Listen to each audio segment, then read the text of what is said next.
Now that we understand how to spot these universal patterns, let's explore the crucial skill that separates good test takers from excellent ones: the ability to apply these patterns in any context. Understanding a principle is only half of the battle. The real challenge is being able to apply it in new situations, a skill that's known in education as transfer. The reason why transfer matters is many of the most difficult exams in the world, like the MCAT or the USMLEs, or even things like AP Physics or AP Chemistry, test your ability to transfer information. What this means practically is that they're going to test you on the same sets of principles, but they're going to change the context. This is why the people that are really good at memorizing or are good crammers, who might have done really well on their school exams, can still struggle on standardized tests. But the thing that's being tested by your professor might be something more akin to recall. The things that are tested on standardized exams are much more about transfer. This is also why you can take exams multiple times and see different questions, despite the fact that the principles are the same. We all know people who have learned things really well in the classroom, but then struggle to apply them in the real world. This is a problem that's vexed education researchers for decades. There's a lot of research into this,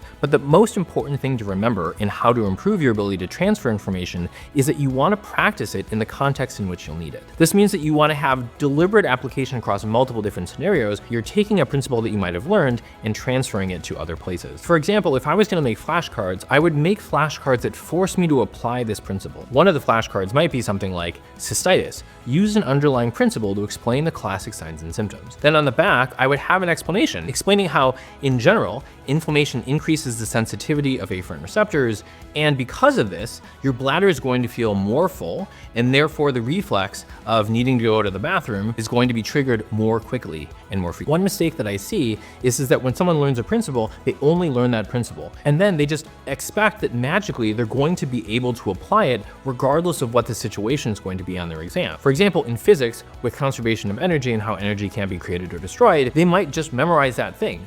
But then when they're actually faced with scenarios in which they need to apply that principle, say on an AP test or on their MCAT, then they might struggle. The way to overcome that is to make sure that you understand the principle, but you're also applying it and forcing yourself to apply it in your studying so that when you need to apply it to test or transfer later, you're able to do so easily. Now that you understand how to apply principles across different contexts, let's tackle perhaps the most overlooked aspect of elite performance: how to never forget what you've learned. We often confuse activity with progress.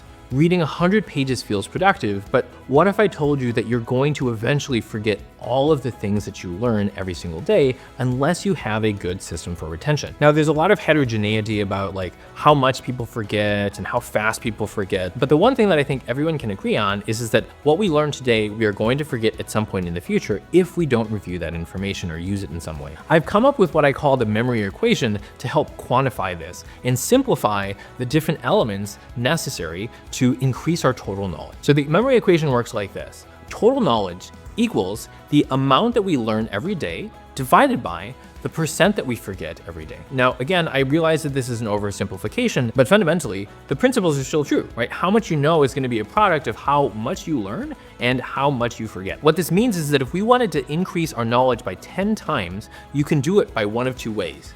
You can either A, 10 times the amount that you learn per day, which is nearly impossible, or you can reduce how much you forget by 10 times, which is actually achievable. And the way that you achieve this is through a system called spaced repetition. The basic idea behind spaced repetition, it is a system that will show you information that you are about to forget so that you can remember it in the most efficient way possible. Practically, what this has allowed me to do is that for more than the last 15 years, I've made over 20,000 flashcards to remember everything important that I learned at Stanford Medical School, in residency at Harvard MGH, and beyond that, including things like economics concepts or Bible verses or other things that I just wanted to remember. The amount that I forget is less than 1% of all of that information every single day, and it only takes me about 15 to 30 minutes every day to actually maintain that knowledge. I cannot emphasize this enough, how incredible it was when I discovered how to use spaced repetition appropriately, not just like memorizing a bunch of random facts that people gave me, but actually taking the principles and the why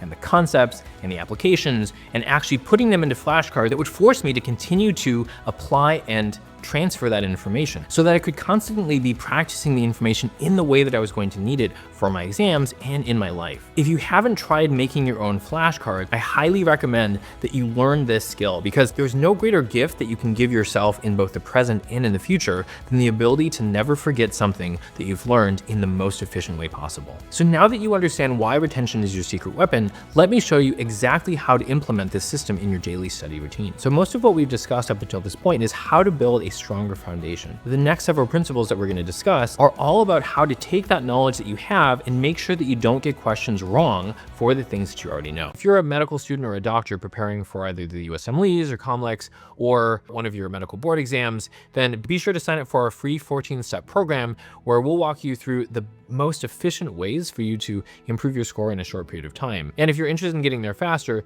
be sure to book a free call with our team where we'll break down what it is that's holding you back and, if it makes sense, explain how it is that we can help you to get there more efficiently.